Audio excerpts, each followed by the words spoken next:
Hoje quero falar com você com calma, como se estivéssemos sentadas à mesa da cozinha, porque este vídeo é para você, que passou anos cuidando da sua casa, da sua família, e que muitas vezes limpa sem descanso, mas mesmo assim termina cansada, com a mente agitada e aquela sensação estranha de arrumei tudo, mas continuo inquieta. Acontecia exatamente isso comigo, até que comecei a observar como as japonesas organizam, não a partir da perfeição nem a partir da exigência, mas a partir da calma. Elas não limpam para impressionar, limpam para descansar por dentro. E quando entendi isso, algo mudou por completo na minha maneira de limpar a casa. A primeira dica que me impactou profundamente é que as japonesas limpam mais devagar do que acreditamos. Não correm. Não fazem 10 coisas ao mesmo tempo. E isto, embora soe simples, é uma revolução silenciosa para a mente, sobretudo para nós, que passamos anos limpando no eficiente, no rápido, no que der, como se a casa fosse uma lista eterna de pendências que nunca termina. Eu, durante muito tempo, limpei assim, com o corpo se movendo rápido, mas a cabeça a mil. Eu varria e ao mesmo tempo pensava no que faltava, no que não fiz ontem, no almoço, na ligação que tenho que fazer, na conta que vence, no que alguém me disse, no que me preocupa. E sem perceber, a limpeza virava um cenário perfeito para a ansiedade. Porque o corpo está ocupado, mas a mente fica solta, correndo sozinha, e entra em qualquer pensamento. Em vez disso, quando você observa uma japonesa limpando, você não vê esse desespero. Você vê algo quase sereno. Como se cada movimento fosse parte de uma coreografia tranquila. E aí está o segredo. Elas não limpam para terminar, limpam para voltar ao centro. A mim ajudou a entendê-lo assim. Porque uma coisa é limpar para tirar a sujeira, e outra muito diferente é limpar para acalmar o coração. E quando você limpa devagar, sem pressa, acontece algo que é impressionante. A mente para de saltar de pensamento em pensamento, porque já não tem o impulso de correr atrás do corpo. É como se o corpo dissesse à mente: calma, não estamos disparando, estamos aqui. Agora, atenção, limpar devagar não significa limpar pouco. Não significa ser preguiçosa. Não significa demorar o triplo. Significa estar presente. Significa que, se você está limpando a mesa, você está limpando a mesa, e nada mais. Você não está limpando a mesa enquanto diz por dentro depois tenho que varrer, depois tenho que arrumar o banheiro, depois tenho que... Porque isso abre para você um túnel mental de pressão, como se você estivesse perseguindo um trem que sempre vai na frente. A ordem japonesa corta esse túnel. Ela devolve você ao um por um. E o um por um é remédio para o cérebro, especialmente nesta etapa da vida em que às vezes já trazemos preocupações demais em cima. A mim serviu muitíssimo fazer uma coisa concreta. Antes de começar, eu me dou uma permissão pequena, como um acordo comigo mesma. Eu digo em voz baixa, embora sou estranho, agora só isto. Só a mesa. Só a bancada. Só o canto da sala. E quando a minha cabeça tenta escapar, porque ela faz isso, claro que faz, eu a trago de volta com carinho. Eu não me repreendo. Eu não me digo ai, que boba, de novo pensando. Não. Eu simplesmente volto. Eu olho o que tenho à minha frente. Eu sinto o pano na mão. Eu vejo como a superfície muda quando eu passo. E aí acontece algo precioso. A limpeza vira uma espécie de respiração. Um ritmo. Uma pausa. E vou te dizer algo que é muito real. Quando a gente limpa rápido, o corpo fica tenso. Os ombros se levantam, a mandíbula aperta, o estômago se fecha. Às vezes a gente nem percebe, mas o corpo sente. Em vez disso, quando você limpa devagar, o corpo começa a afrouxar. E quando o corpo afrouxa, a mente recebe a mensagem de não há perigo. Porque muitas vezes a ansiedade é isso, o corpo agindo como se houvesse uma emergência, mesmo que não haja. Então, limpar devagar, com suavidade, é uma maneira de dizer ao sistema nervoso: você está segura. E para nós, que vivemos anos cuidando, resolvendo, sustentando, essa mensagem é ouro. Eu comecei com algo super fácil. Escolhi um só lugar da casa para praticar este ritmo japonês. Não tentei fazer isso na casa inteira de uma vez, porque senão eu me frustrava. Escolhi a mesa, porque é um lugar onde se acumula de tudo. E coloquei uma regra: enquanto eu limpo a mesa, eu não faço outra coisa. Eu não levo pratos para a cozinha. Eu não dobro roupa. Eu não recolho papéis para ir jogá-los fora. Só a mesa. Parece pouco produtivo, mas aí está o incrível. Ao terminar, eu não só tinha a mesa limpa, eu tinha a mente mais desanuviada. E com a mente mais desanuviada, o resto da casa ficava mais fácil para mim. Era como começar de um lugar mais leve. Outra coisa que aprendi observando este estilo é que elas fazem micropausas. Pequenas pausas. Não essas pausas de sentar meia hora, não. Pausas de 2 segundos. Terminam de passar o pano, respiram, olham o resultado, recomeçam. E esse gesto, que parece insignificante, dá dignidade à ação. É como quando você cozinha com carinho, não é só fazer comida, é cuidar. Aqui é a mesma coisa, não é só limpar, é cuidar de mim. Eu, quando faço essa mini pausa, sinto que a minha cabeça para de me empurrar. Já não é anda, é está bem, você está fazendo. E se você é daquelas que limpa com música alta ou com a TV ao fundo, eu não vou dizer para você parar, porque cada uma tem seu estilo. Mas eu te digo uma coisa, experimente pelo menos uma vez limpar alguma coisa em silêncio. Algo pequenininho. 2 minutos. Um canto. Porque no silêncio esse efeito se nota mais. No silêncio, o devagar se sente como uma manta morna. E às vezes, na nossa idade, o que mais precisamos é isso, uma manta morna para a mente. Eu antes varria pensando em tudo o que faltava, nas pendências, nos problemas. Eu varria como para me livrar. E não sei se acontece com você, mas quando a gente limpa assim, termina e fica exausta, como se tivesse brigado com a casa. Agora eu tento fazer uma coisa só de cada vez, e eu juro que a mente se aquieta sozinha. Não é magia, é foco. É como quando você olha uma vela, se você fica observando, o pensamento baixa. Aqui é igual. Só que a vela é a sua mesa, o seu pano, a sua vassoura, o seu movimento. E isto é o mais bonito. Quando você começa a limpar assim, devagar, presente, a casa começa a se sentir diferente. Não porque esteja mais brilhante, mas porque você está diferente dentro dela. E isso, para mim, foi a verdadeira mudança. Porque a ordem japonesa, no fim, não é um método, é um estado. É uma forma de habitar a sua casa sem correr, sem se castigar, sem sentir que você sempre vai atrasada.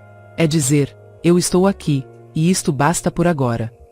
Se hoje você quiser experimentar, faça comigo de um jeito simples. Escolha uma superfície pequena, coloque os 2 pés firmes no chão, solte os ombros, respire uma vez fundo, e repita por dentro. Agora só isto. Limpe devagar, como se você estivesse acariciando a casa, não lutando com ela. E depois me conte se você não sentiu, nem que seja um pouquinho, que o ruído mental baixou. Porque quando você baixa o ritmo do corpo, a cabeça também baixa a velocidade. E isso, para uma dona de casa que sustentou tanto, é um descanso que vale ouro. O segundo tipo é algo que no começo me custou aceitar, e sou muito honesta com isso, porque vai contra tudo o que nos ensinaram durante anos. Elas arrumam primeiro o que não se vê, antes do que se vê. Gavetas, interiores de móveis, prateleiras fechadas, esses lugares que ninguém olha, que não se mostram quando chega uma visita, mas que a gente sabe perfeitamente como estão por dentro. E embora pareça incrível, as japonesas têm muito claro que a desordem escondida também pesa, mesmo que ninguém a veja. Pesa na cabeça, pesa no corpo, pesa nessa sensação constante de algo está errado, mesmo que tudo pareça relativamente arrumado. Eu durante muito tempo fazia exatamente o contrário. Eu arrumava o visível para sentir que cumpria.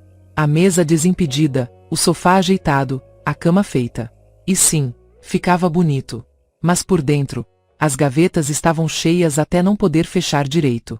Sacolas dentro de sacolas. Papéis velhos.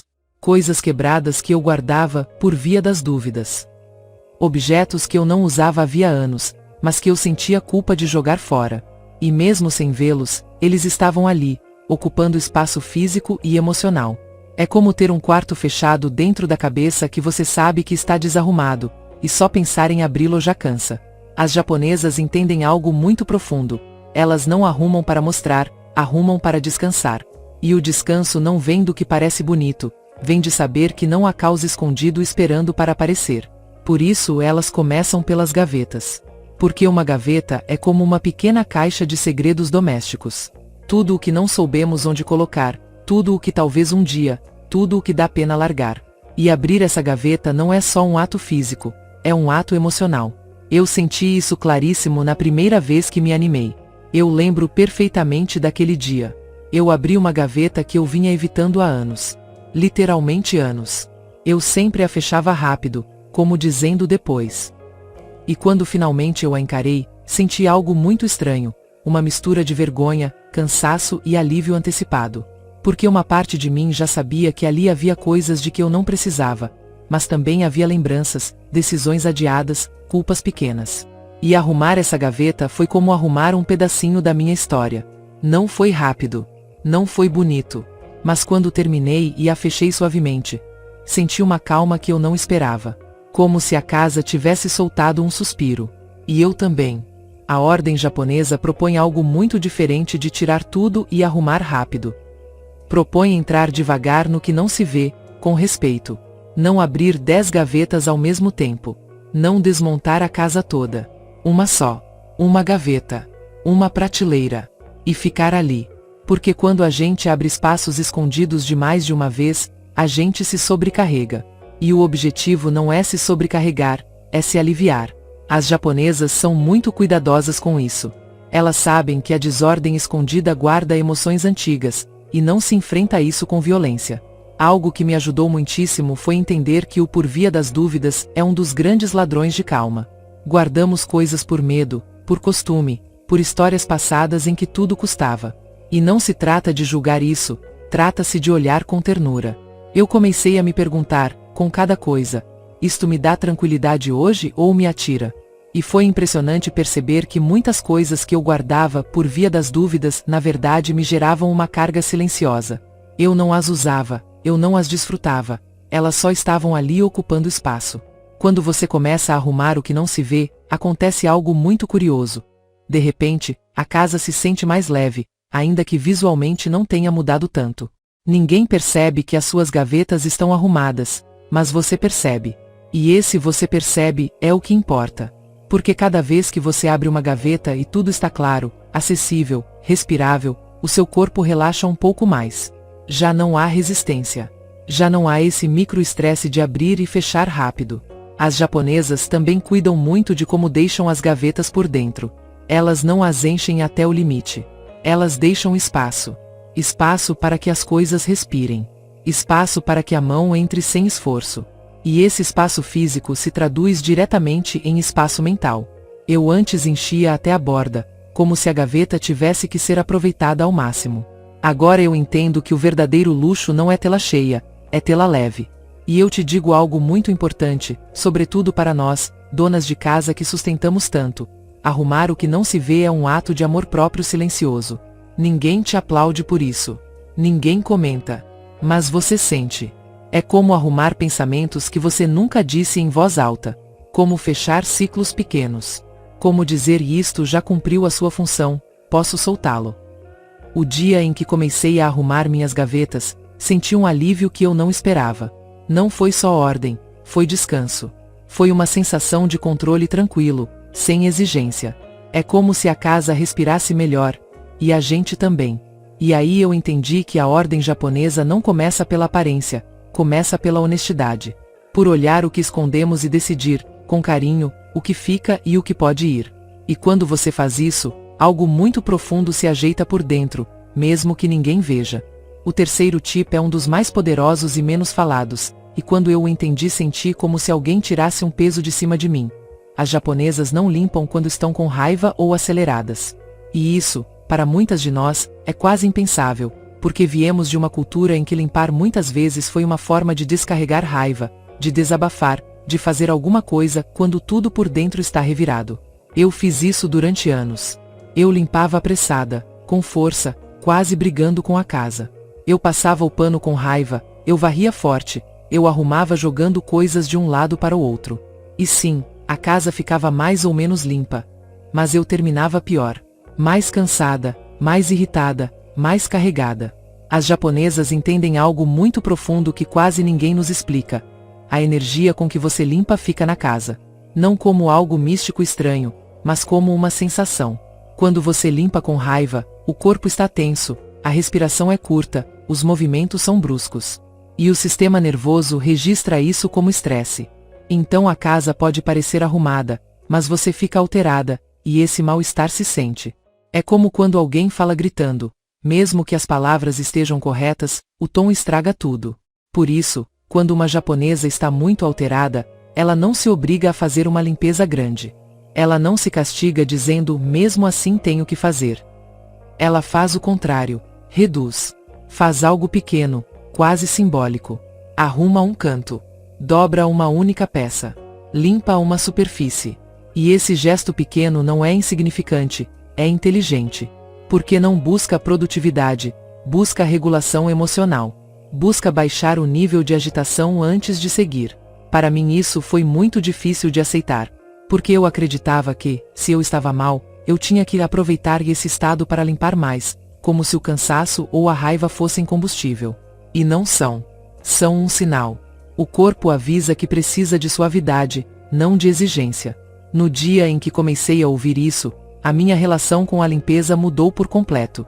Agora, quando eu me sinto muito saturada, eu faço algo diferente. Eu paro um segundo e me pergunto com honestidade, como eu estou de verdade? Não como eu deveria estar, mas como eu estou. E se a resposta é cansada, nervosa, ultrapassada, eu não me jogo para limpar a casa inteira. Eu escolho uma coisa só. Algo pequeno. Algo que eu possa terminar sem me esgotar. E eu faço devagar, com cuidado, quase como se eu estivesse cuidando de alguém frágil. Porque nesse momento, a frágil sou eu. E acontece algo muito bonito. Esse gesto pequeno começa a baixar o barulho interno. Não porque resolva tudo, mas porque manda uma mensagem ao corpo. Eu não vou te empurrar mais.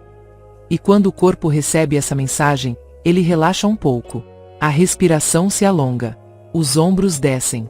A cabeça para de apertar. E só aí, se eu quiser, eu posso seguir com outra coisa. Mas já a partir de outro lugar. As japonesas sabem que limpar com raiva deixa a casa limpa, mas a mente mais carregada. E para elas, a mente é tão importante quanto o espaço. Elas não separam uma coisa da outra. Eu aprendi que não serve de nada ter a casa impecável se por dentro eu estou feita um nó. E que às vezes, o ato mais amoroso não é limpar tudo, mas parar a tempo. Há dias em que eu só arrumo um canto da sala. Ou dobro a roupa com mais lentidão. Ou limpo a mesa e nada mais. Antes, isso me fazia sentir culpada, como se eu estivesse fazendo pouco. Agora eu vejo diferente. Eu estou fazendo o necessário. Eu estou cuidando do meu equilíbrio. Porque limpar não deveria ser um castigo, deveria ser um apoio. E acredite quando eu te digo isto, fazer pouco, mas fazê-lo com suavidade, muda tudo. Muda a forma como você se sente na sua casa. Muda a relação que você tem consigo mesma. Muda até como você enfrenta o resto do dia. Porque quando você se trata com gentileza nesses momentos de saturação, a casa deixa de ser uma exigência e vira um refúgio. Este tip não se nota à primeira vista. Ninguém vê se você limpou com raiva ou com calma. Mas você sente. E a esta altura da vida, sentir paz vale muito mais do que cumprir uma lista interminável. Por isso, a ordem japonesa não te empurra quando você está mal. Ela te sustenta. Ela te diz, hoje pouquinho, mas em paz. E isso, para uma dona de casa que deu tanto, é um ato de respeito profundo. O quarto tipo é precioso e muito curador, e quando eu o entendi senti que finalmente alguém me dava permissão para soltar sem eu me sentir uma má pessoa. As japonesas agradecem silenciosamente aos objetos antes de guardá-los ou deixá-los ir. E eu quero dizer isso com muita clareza, porque às vezes se interpreta mal. Não é algo religioso, não é uma cerimônia estranha, não é superstição. É algo profundamente emocional. É reconhecer que esse objeto esteve na sua vida, que cumpriu uma função, que te acompanhou em um momento, e que agora já não precisa continuar aí. Nós, sobretudo na nossa idade, carregamos muitos objetos com história. Presentes de alguém que já não está. Utensílios antigos. Coisas herdadas. Roupa que foi importante em outra fase. E muitas vezes não as guardamos porque as usamos, mas porque sentimos que soltá-las é trair a lembrança, a pessoa, ou até uma versão passada de nós mesmas. Eu sentia exatamente isso. Eu abria uma gaveta e via algo velho, algo que eu já não usava, e pensava, como eu vou jogar isso fora? E essa culpa me paralisava. As japonesas têm um olhar muito diferente. Elas entendem que os objetos não querem ser uma carga, que a função deles não é te prender ao passado, mas te servir enquanto são úteis. Por isso, antes de deixá-los ir, elas fazem algo tão simples e tão poderoso quanto dizer obrigada. Às vezes em voz baixa, às vezes só por dentro. Obrigada por ter estado. Obrigada por ter servido. Obrigada pelo tempo compartilhado. E com esse gesto, o objeto deixa de ser uma dívida emocional e se transforma em algo encerrado, completo. A primeira vez que eu fiz isso eu me senti um pouco estranha, não vou mentir. Eu pensei, estou falando sozinha. Mas eu segui. Eu peguei um objeto antigo, um que eu vinha guardando há anos sem usar, e disse obrigada. E aconteceu algo inesperado, o nó no peito baixou. Não desapareceu de uma vez, mas afrouxou. Porque eu não estava jogando fora uma lembrança, eu estava reconhecendo-a. Eu não estava negando o passado, eu estava honrando-o. Eu comecei sobretudo com presentes. Esses presentes que a gente guarda por compromisso, por carinho, por história, mesmo que não goste ou não use. Dizer obrigada me permitiu entender que o valor do presente não estava em conservá-lo para sempre, mas no gesto que houve por trás naquele momento. E esse gesto já cumpriu a sua função. Ele não precisa ocupar espaço físico eternamente para continuar sendo válido. Eu também fiz isso com utensílios velhos, aqueles que a gente guarda porque ainda servem, embora nunca os use. Ao agradecê-los, eu deixei de vê-los como desperdício e comecei a vê-los como companheiros de fase. E quando eu os deixei ir, eu não senti culpa, eu senti alívio. Um alívio suave, tranquilo, sem drama. A ordem japonesa não julga. Ela não te diz isto está errado, isto sobra, isto é inútil. Ela acompanha. Ela te convida a olhar cada objeto com respeito, inclusive ao soltá-lo. E isso muda completamente a experiência de arrumar. Já não é uma luta entre o que fica e o que vai, é uma despedida amorosa. E quando você se despede bem, não fica dor, fica paz. Algo muito importante que eu aprendi é que você não tem que fazer isso com tudo se você não quiser. Não é uma obrigação. É uma ferramenta. Use-a sobretudo com aquilo que te custa soltar.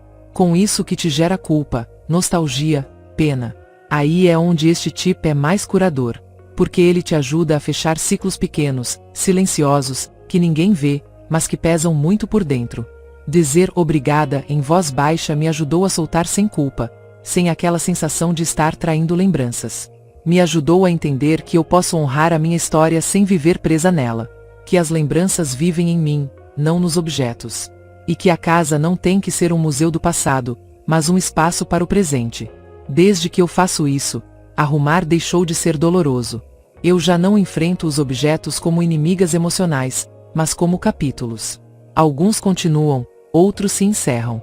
E tudo bem. Porque a ordem japonesa não empurra, não obriga, não critica. Ela acompanha com suavidade. Ela pega você pela mão e te diz, você pode soltar, e continuar estando completa. E o quinto tip, talvez o mais transformador de todos, é entender que as japonesas não buscam casas perfeitas, buscam casas que se sintam leves. E esta ideia, quando você realmente a deixa entrar, muda a sua cabeça. Porque durante anos nos ensinaram que uma boa casa é uma casa impecável, arrumada ao milímetro, onde nada está fora do lugar.